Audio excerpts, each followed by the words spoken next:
hoje vamos encerrar nossas meditações e reflexões acerca da primeira carta de São Paulo aos Tessalonicenses. Durante todos os nossos encontros, estamos aí já percebendo um pouco daquele contexto, um contexto de escravidão, um contexto de muitos deuses e ídolos, ou seja, a comunidade dos Tessalonicenses enfrentou o politeísmo naquele tempo. E a pregação de Paulo vem anunciar um único Senhor, o Senhor que é da nossa vida, o Senhor da nossa história, que é Jesus Cristo. E para encerrarmos essas meditações, vamos meditar um pouco hoje sobre o 5º capítulo da carta de São Paulo aos Tessalonicenses, versículos de 12 a 28. Nesse finalzinho da carta, Paulo vai ensinar algumas exigências da vida comunitária. A nova comunidade de Jesus, ela compreende e exige posturas diferentes agora. O nosso Senhor deixa de ser César, o Senhor agora, o Kyrios, é Jesus Cristo, e é uma comunidade agora que tem como norma o amor, o serviço e a generosidade, e principalmente a luta pela santidade.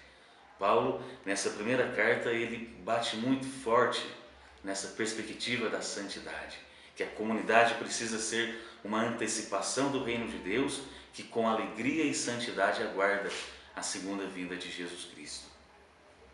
Nós vos rogamos, irmãos, que tenhais consideração por aqueles que se afadigam no meio de vós e velam por vós no Senhor. Tende para com eles amor especial por causa do seu trabalho. Vivei em paz uns com os outros.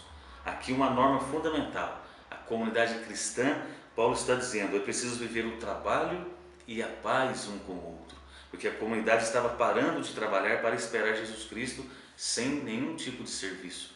Paulo está dizendo, trabalhai-vos e ficar na paz uns com os outros. Versículo 14, exortamo-vos, irmãos, admoestai os indisciplinados, reconfortai os mais humildes e sustentai os fracos. Aqui Paulo está dizendo que é preciso indisciplinar, corrigir os indisciplinados. A correção fraterna está na base das primeiras comunidades. É preciso hoje também recuperarmos essa dimensão dessa correção fraterna. Só corrige aquele que ama. E a primeira comunidade aprendeu essa correção fraterna com os ensinamentos de Paulo. Reconfortai os fracos e sustentai os humildes. Paulo está insistindo numa vida fraterna e numa vida de comunhão. Sede pacientes para com todos. Aqui fica claro para nós algumas virtudes exigidas para a vida da comunidade. Paciência, o trabalho, a paz, a correção fraterna. Vede que ninguém retribua o mal com o mal. Na perspectiva judaica havia muito forte a lei do talião, de pagar o mal com o mal, mas a nova comunidade de Jesus Cristo, pregada por Paulo, tem uma norma diferente. Não devemos pagar o mal com o mal. Ao contrário, procurai sempre o bem uns dos outros e de todos. Alegrai-vos sempre, orai sem cessar. Aqui são dois valores importantes para Paulo e que se tornam hoje para nós fundamentais. A alegria e a oração. A alegria de quem espera a segunda vinda de Jesus Cristo, a alegria de quem encontra na comunidade a força para resistir aos pecados e também uma oração sem cessar. A comunidade precisa ser um lugar de espiritualidade. A comunidade precisa alimentar a nossa fé com a Eucaristia e também com a palavra. Por tudo dai graças, pois esta é a vontade de Deus a vosso respeito em Cristo Jesus. Não extingais o Espírito Santo e nem desprezeis as profecias. Aqui Paulo está dizendo, não apague o Espírito que já existe em vós. A comunidade repleta do Espírito Santo não pode deixar que essa chama se apague. E o que alimenta a chama? A alegria, a oração, sobretudo a vida de comunidade que se reúne para rezar e para partir o pão. Guardai-vos de toda espécie do mal. A comunidade precisa se resguardar das influências desse politeísmo religioso. A comunidade precisa se resguardar desse culto ao imperador para que se mantenha fiel a Jesus Cristo e aos seus ensinamentos. O Deus da paz vos conceda santidade perfeita e que vosso ser inteiro, o espírito e a alma sejam guardados de modo irrepreensível para a vinda de nosso Senhor Jesus Cristo. Portanto, hoje vamos encerrar os nossos estudos e meditações. É importante compreendermos que essa primeira carta aos Tessalonicenses, escrita em todo esse contexto de politeísmo, um contexto de escravidão, um contexto de muitos deuses, muitos cultos, Paulo tem a coragem de anunciar um único Senhor, Jesus Cristo.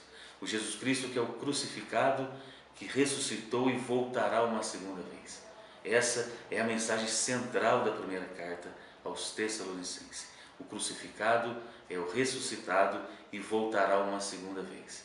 E Jesus Cristo é aquele que morreu e justificou todos os nossos pecados. A partir dessa mensagem central da primeira carta aos Tessalonicenses, encontramos hoje essas exigências que possamos trazer para as nossas vidas, sobretudo a alegria e a oração fraterna, e não retribuir o mal com o mal. Paulo já estava pregando lá no ano 51, 52 e continua hoje a nos ensinar no nosso século 21, no ano de 2017. A primeira carta aos Tessalonicenses ilumina hoje a vida de comunidade. É um farol, a esperança que se acende em nosso coração e que nos motiva a continuar seguindo Jesus Cristo, a resistindo contra todas as tentações e as influências que tendem a nos afastar de Deus, da comunidade e também do serviço. Que essa carta, então, possa nos ensinar a retomar a nossa fidelidade e o nosso amor a Jesus Cristo.